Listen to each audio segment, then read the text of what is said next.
भारताच्या स्वातंत्र्य दिनानिमित्त भारतीय नौदलातर्फे काल गेटवे ऑफ इंडिया इथं बँड सादरीकरण करण्यात आलं. हे सादरीकरण सर्वांसाठी खुलं होतं आणि त्यामुळे उपस्थितांमध्ये राष्ट्रभक्तीची भावना निर्माण करणं हे त्याचं उद्दिष्ट होतं. या बँडमुळे निर्माण झालेल्या राष्ट्रभक्तीपर वातावरणाची अनुभूती घेण्यासाठी मोठ्या संख्येनं नागरिक उपस्थित होते.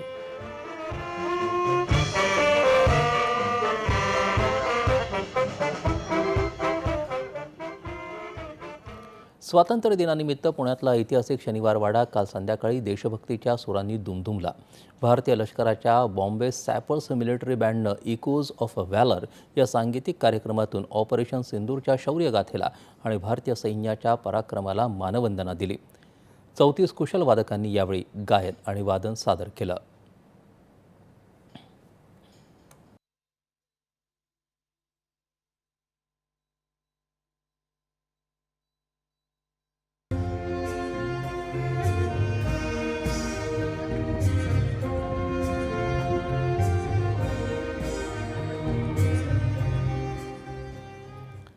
स्वातंत्र्य दिनानिमित्त मुंबई भाजपा